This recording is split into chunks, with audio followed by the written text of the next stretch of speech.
Jesus in My Life, episode 32. When I was 23, so well into my 30s and 40s and even into my 50s, it was a contractual relationship with Christ. And now I realize it's covenantal, that no matter how bad I frig up, my Father loves me.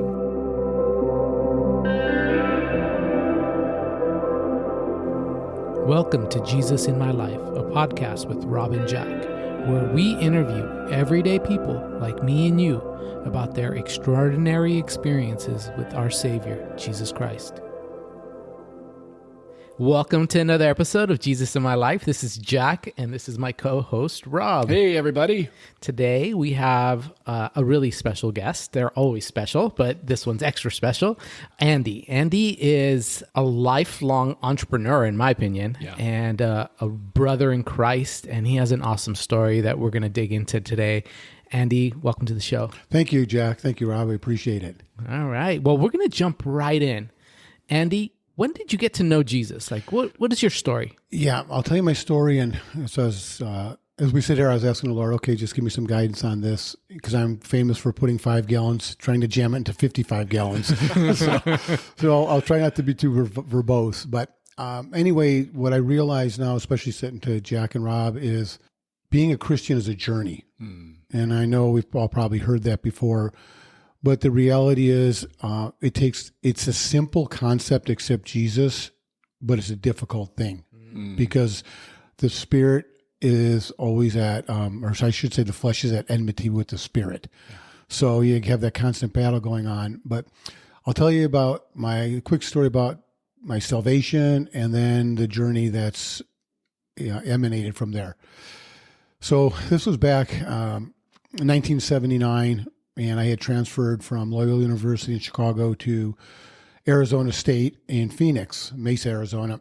My brother was a postman there, had 3 roommates, and it was, if you've ever seen Animal House, that is a very good depiction of what the house was like. It was total madhouse, drinking, drugs, the whole thing. And so I was on Army ROTC scholarship and full ride. And so it was my senior year, and I thought, you know what? I don't want to get to 65 and look back and have regrets. And I played high school football and I really loved it. So I tried out for the football team and by God's grace made the team. Well, they got me a job working summer construction, put a skill saw through my hands. So that ended my military career and also football. So long and short of it, it started working for a delivery company. And then my brother, as I mentioned, worked for the post office. And all of a sudden things started to evolve, and he had a party at his house. I invited this gal I knew, and she brought her roommate, and her roommate ended up becoming my sister-in-law. and then I had moved out and got a little place on my own, and all of a sudden I was talking to my brother, and he said, boy, Dale, who's a really good friend of ours, he says, Dale's just weird. I wonder if it's this new girl he's with, Jeanette. So my brother Chris asked Dale, I said, well, what's going on ever since you met this gal? There's something weird. And he says, well, I found Jesus. And my brother like, what are you talking about? I found Jesus. I was like, are you off your rocker? So then given a little bit of time, and my brother turns his life to Christ. So then I'm like, okay, well, this is okay. I was born and raised Catholic. And even when I was in high school, I used to dedicate football games to God. Not that I was this super spiritual guy, but I just did. I knew he existed. And so this was on a weekend. My brother and Dale had gone to a retreat, came home from the retreat, and they were talking about Jesus this and Jesus that. And I'm like, and I'm in the house with them and my sister-in-law, and I'm like losing my mind. I got these guys are out of their freaking minds. So I walk outside the house and walk into the driveway, and all of a sudden I had this vision. It's like the heavens open up, the clouds open up, and I heard this voice said, I want you, my son. Wow. And I literally broke down crying in the driveway. And Dale comes out and he says, what's the matter? What's the matter? I said, I accepted Jesus. And that's just something that you cannot make up. It was just so real to me. And it was a repentance moment. In a sense, it was like a 180. I'm thinking these guys are fruitcakes, and then I come out and 30 seconds later, I'm a believer.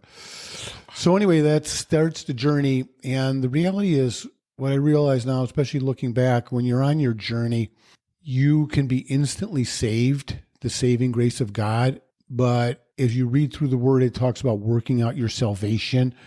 It's a process. And so I'll throw a little bit of background in. My dad, always provided for us financially, did well, had a, good life, things like that. But my dad never once said, I love you or I'm sorry.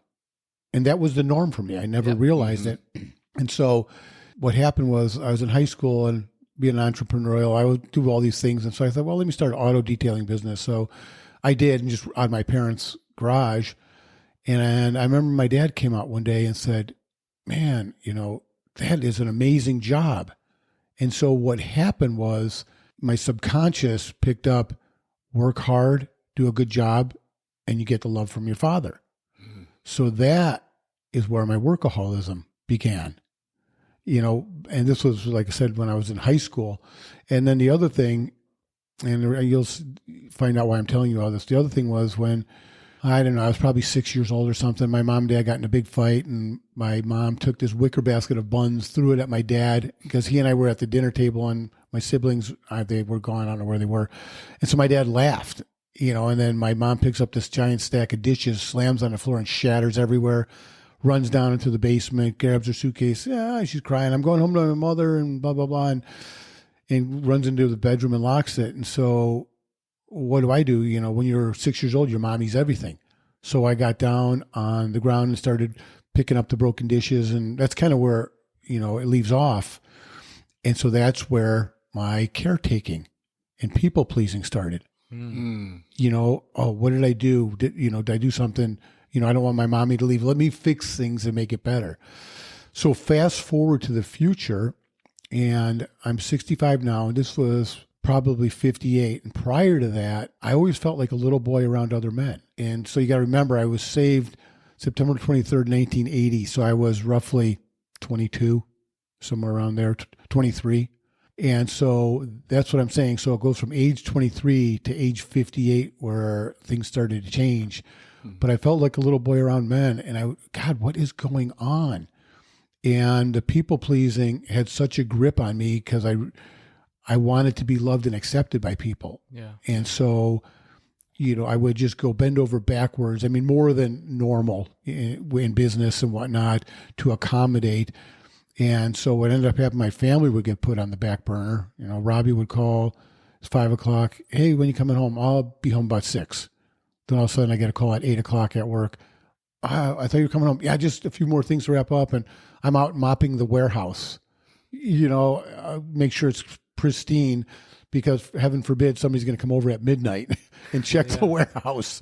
Yeah. Sounds goofy, but that's how ingrained it was. Because I wanted the accolades of people and wanted to be accepted. And then, I was always trying to fix people's problems at the expense of myself or my family, make sure everyone else is taken care of and not me, because it's the Christian thing to do, right? So I started buying into some beliefs that really were faulty. And what happens over time is sometimes success validates poor behavior, meaning the business was growing, the furniture installation, God had blessed it and we're growing, and I still have all my people pleasing and workaholism issues in me. And so I didn't realize it. And that's what denial is. Denial is not like, well, no, I refuse that or whatever. Denial is just a person is completely oblivious to what's going on. And everyone is telling you these things, but what you hear is like Charlie Brown, wah, wah, wah, wah, wah. Yeah, right. And so on my knees and praying and asking God, what is going on? Because it was just tearing at me. And I would read books, Christian books, all these things. And, and there's things that can be said in the church which can be detrimental. Not that it's good or bad, because what you realize, we're all screwed up. Yeah. We're human beings. So before we're believers, we're human beings. We're going to make good choices and poor choices. And our family of origin plays into all of this. So anyway, I'm crying out to God. And so then it was when I was 58, things started to unfold. And that's where God revealed to me that the incident where my dad came out in the garage when I was detailing a car. Yeah. And that's, okay, so that's where my workaholism came from. I understand to get accolades. And then he brought me back to when I was 6 years old, when my mom slammed the dishes on the floor. Yeah. And I'm like, oh, that's where my caretaking and fixing issues came from. So it's been 7 years since then. And so I've been working on that. And then God showed me, he said, son, you don't need man's approval because you have my acceptance. Oh, that's so good. And when it went from my head to my heart. And I understood, okay, now I really, as long as I'm not a jerk or being rude, the bottom line is, if someone doesn't like me, I am okay with that. And I would never speak my piece because I was afraid of being blackballed or left out. And so now I say what's on my mind, but I'm still more of a nurturer and docile in the sense that I don't yell. Robbie and I, there's things we disagree on. Robbie's my wife, but although we disagree, we don't yell at each other. That's just not who we are. Yeah. And then the other thing I had to work on too is the codependency, because I was codependent on Robbie, and she's an awesome woman, and I've been blessed with a woman who God has ordained for me. But to some extent, I had her on a pedestal, and then I was going to counseling, and the counselor said, "What's the worst that could happen?" And I said, well, she'd leave me. And he said, would you die? I said, no. He said, okay. And that helped me to let go of the codependence. So I had codependence issues, I had workaholism issues, and I had caretaking issues. And now I realize too that, the counselor that I was going to also said, I was explaining a problem at work in this guy's position. And the counselor said, well, whose responsibility is that? And I said, well, it's his responsibility. He says, then why are you taking ownership of it? That's a good point. So, I realized that. And then I also realized I'm not responsible for other people's feelings. And what I would do is if I said something or someone's in a bad mood, I would try to fix that. And that's not my responsibility. That's God's. My responsibility is not to change anyone. That's God's responsibility. And I can't change anyone even if I wanted to. So 7 years later, being 65 now, and by, God's grace and you guys, being an elder at Living Water Church, Rob and I talk, and I realize that we are elders in life, and it's our turn to give back to those. An elder is just a position. It's a title. It doesn't do anything for me in the sense that, like, oh, look I got a badge or something like that. I just realized there is a weightiness to being an elder, because we're responsible. If you read in the Bible, we're responsible. We're going to have a higher accountability for the flock. So anyway, in a nutshell, that is my journey. And the reason I appreciate you guys being inviting me and giving me the opportunity to share is that there are other people out there who have same issues. You could have sex addiction, drug addiction, whatever it is, and it will somehow tie back to your family of origin. And I just encourage each person to seek God and ask him to bring you back to that point and to help you work through it. There's a lot of tools out there, a lot of great people who will walk beside you doing this. So don't give up on your journey. It is a process. And I always have to constantly remind myself, as I mentioned before I'm a believer, I'm a human being. There's just times I crash and burn accidentally. There's times I choose to make the wrong choice, which, have a repentant heart. So it's just being authentic and genuine and letting people know that, hey, this is my life story. We've had a lot of ups and we've had some downs. We lost our oldest son, Zach, when he was 2 months shy of 19 in a car accident, didn't get to say goodbye. But I also realize we're not the first and we're not the last. And it gives us the opportunity to have empathy and compassion on others who have lost a child, and to be able to be there for them, not even knowing what to say to them, because every situation is different. Wow. Andy, that's so powerful and succinct in sharing your story. Really, I mean, as you said, in a nutshell, that's so amazing. I have to venture to guess, Jack, like so many people who are listening to this episode, resonates with your story. And I want to see if we can maybe just back up a little bit. Absolutely. To when you realized through some family incidences of workaholism and what that did for you and that people pleasing as well. I'm just curious if you can kind of maybe speak into this, particularly for those people where it's really clicking for them, like they're struggling in similar ways. What did that do with your view of God? What were some of the things that you saw? Obviously, you shared, Andy, that it was difficult for you to just. That's why you were hyper trying to help people and working to the T to try and get some sort of approval. What I would venture to guess that's probably similar of how you were feeling with God. Yeah, it was. Again, it goes back to the way you're raised. So when I was younger, I don't know, I was probably in grade school, and I was help my mom in the kitchen, doing something. I don't know, probably said something, some wisecrack or something. So I opened the upper cupboard in the kitchen and ended up hitting my head on the corner of the door. And she was like, "See, God punished you." So God, at that point he's the guy up there with the flowing robes and hair blowing, and he's got these huge lightning bolts that he's going to throw at you when you get out of line. And the other thing is, I had this notion that I had to live this life of perfection. And it wasn't until I started working through the issues when I was 58, a couple of years into it. And I had to make some major amends to my wife and my children for sidelining them. But they said, "Dad, you set this bar so high that it was virtually or literally impossible."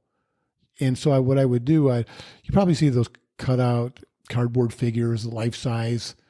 And so there was, one of those with the handles on the back of me smiling all the time. And it's like, even when we lost Zach, in 2002, it's like, yeah, God's good. Everything's good. We'll be all right and things like that.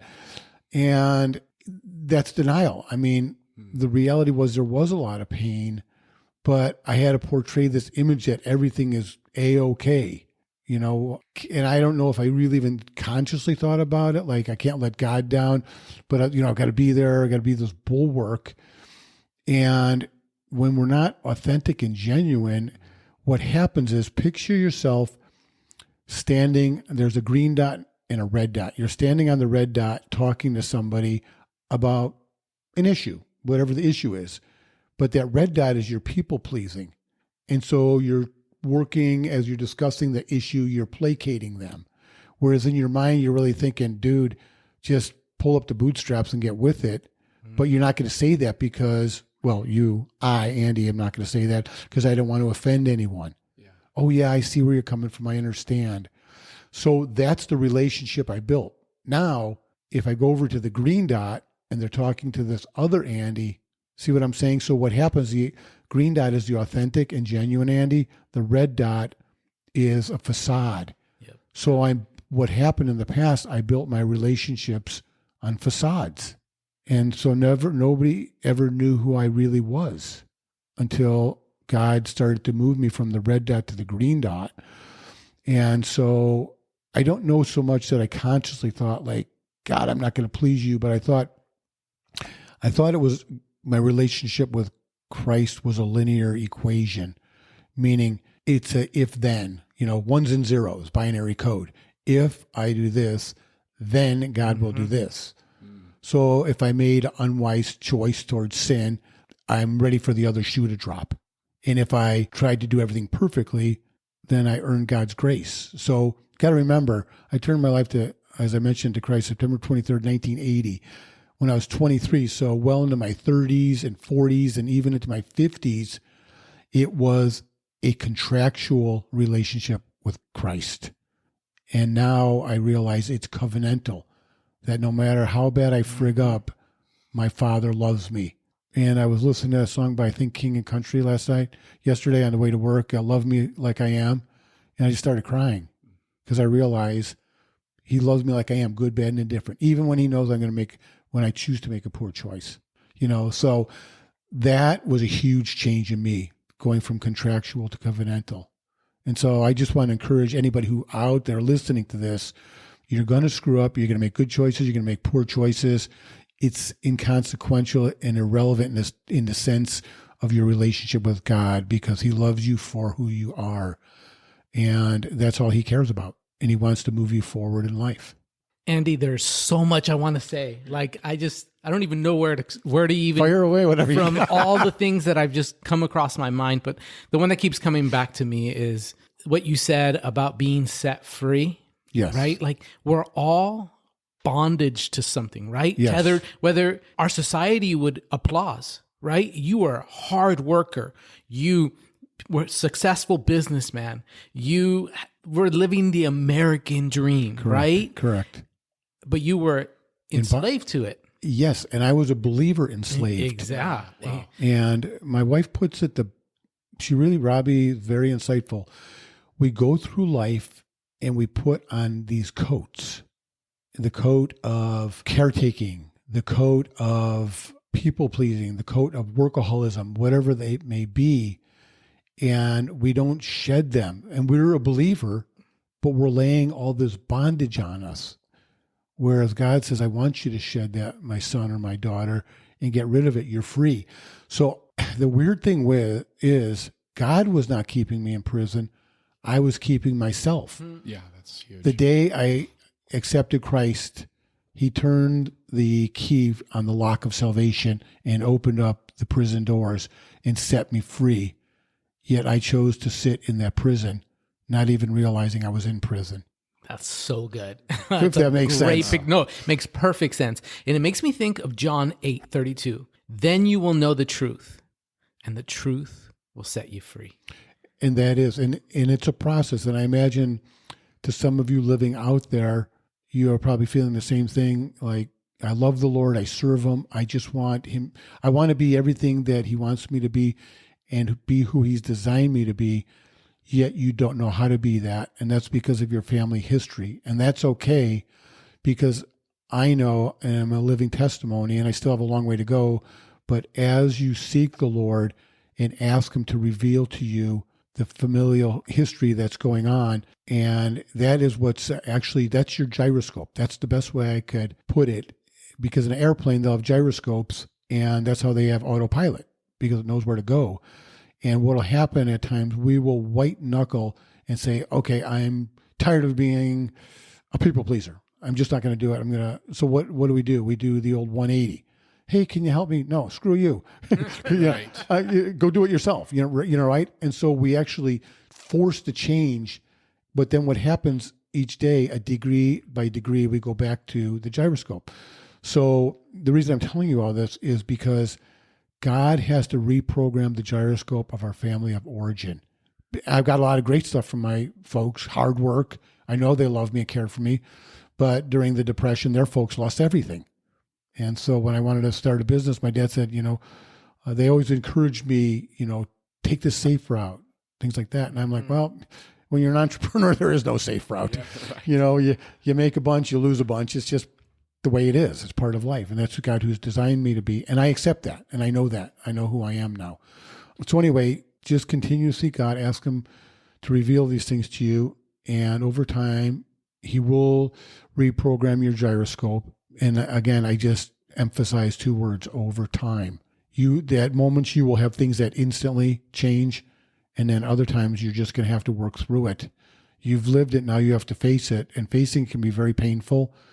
But that's the only way you're going to do it. Courage is not the absence of fear. Rather, it's walking through your fears. Mm-hmm. Wow. Andy, that's so powerful and so profound and encouraging, I know, to many people, to us, as we're hearing your story. I sense that there's a theme, a truthful theme to this topic. I got my theme. You know what it is? Yeah. Shakespeare, I believe, to thine own self be true. And that, why Christ was so effective, because he was true to himself. And that's what I was telling you about when I held that cardboard figure up. And when I'm 58, I said, screw this. And I threw that cardboard figure, so to speak, away. And I said, I'm just going to, by God's grace, live this and allow him to change me and let it be what it's going to be. And now I can honestly say I'm free, because I am who I am. What you see is what you get. So when you talk to Andy Jacobs now, you get the real thing. There is no facade. Yeah. And so now people know where I'm coming from. That's so good, Andy. It's that age-old question, who am I?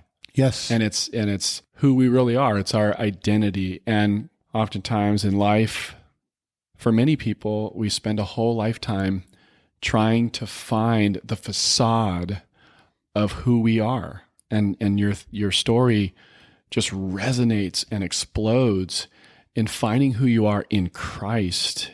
And that is available to anyone and everyone, as far as if you just step right into it and experience his love. And what would you say in terms of just encouraging, again, those who may be listening, and just that age-old question of, who am I, and trying to chase and get on the rat race of trying to find that? What would you say in a nutshell to encourage them? I think the biggest thing is, if you're familiar with what a Venn diagram is, VENN, take two circles, one on the right, one on the left, move them close to each other till they intersect about halfway, and they cross over. And so on the left side is what you're really good at. On the right side is what you love to do. And in the middle is where you monetize it. So that's your Venn diagram for life, meaning God has given all of us gifts, talents, and attributes. So things we're really good at. And then there's things we really love doing. Like for me, I'm mechanically inclined. I think I have a solid degree of common sense, things like that. And so what I love doing is I love business. I don't care if it's selling golf clubs, whatever. It doesn't matter. It's just the idea of business just fascinates me. And that's who I am. I realize that, and if I try to harness that and be something else, it's not going to work. So my intersection was taking my gifts, talents, and attributes, being mechanically inclined, etc. And then what I love doing, business. And one of the intersections was when we opened Cimarron of California and had that for 18 years. That was a furniture installation company, received, delivered, installed office furniture, warehoused. We had big trucks, racking, forklifts, all the toys. I mean, stuff like, I love all that kind of stuff. And so that's who I am. So that's where one of the intersections was. And then we sold that. We started a shredding company, which had what? Big, shiny trucks. So I realized that's who I am. I am an operations person. I'm a grassroots person. And I came to grips with the fact, when I was in college, it's like, well, I had to, I want to be this big corporate jet setter. And I'm not. I'm the guy that can, by God's grace and with those people supporting staff around me, I can take a business to about 2 million. And then I'm the booster. And then from there, somebody else to take the reins. And it was very humbling to me, because I realized that's just who I am. It's not good or bad. And when you accept who you are and the gifts, talents, and attributes God has given you, and just ask him to lead you to a place. But again, there is a direct relationship between God's sovereignty and humans' responsibility, i.e., God sovereignly moved when he walled up the Jordan River, but the people had to put their foot in it first. And there is a scripture which says the natural precedes the spiritual. And the reason I'm telling you all these things is because we have to do the footwork. And like in the Jordan, they literally did the footwork before the water. Once their heel hit the water, it walled up. So you have to do the footwork. And that's why I say take the Venn diagram. You've all, like myself, been gifted by God with gifts, talents, and attributes. And you all have a passion for something. And if you don't have that passion, it may be because of your family of origin and you've quelled that and you're trying to be something you're not, people pleasing, whatever.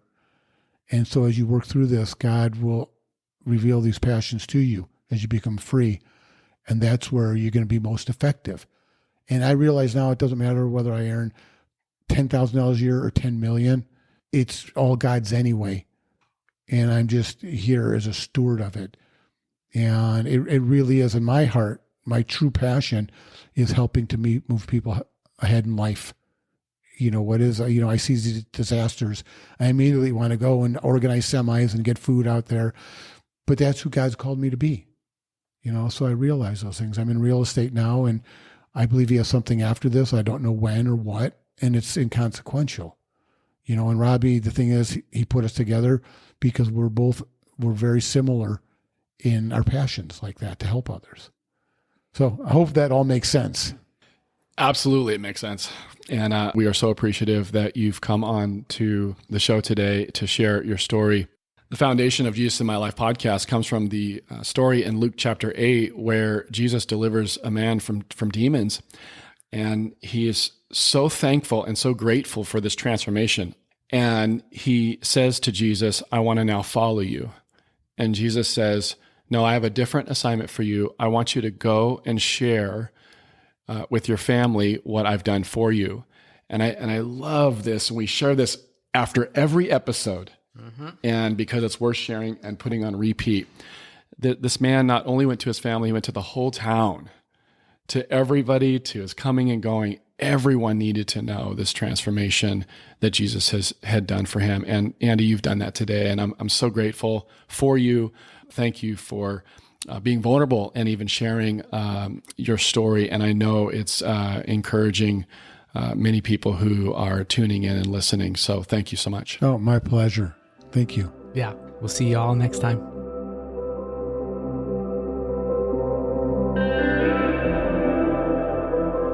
And now a reflection on today's interview. I think Andy's story highlights an important principle, that at times we need to let go of good things so that we can do and focus on the best thing. You know, Andy, working hard, growing a business, being productive, providing a service to the community, all good things. But God's best for him was for him to focus on his family and on Christ, and not on pleasing people. Ultimately, if we serve God, most of the time people will end up pleased anyways, as we work unto the Lord. Ultimately, as Christians, our goal should be Matthew 5:16, which says, "Let your light shine before others, that they may see your good deeds and glorify your Father in heaven." God bless you. We'll see you next week.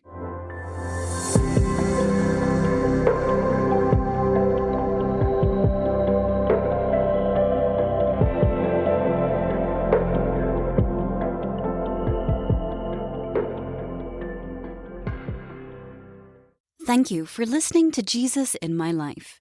New episodes release every Tuesday. Subscribe on your preferred podcasting platform so you don't miss a single episode.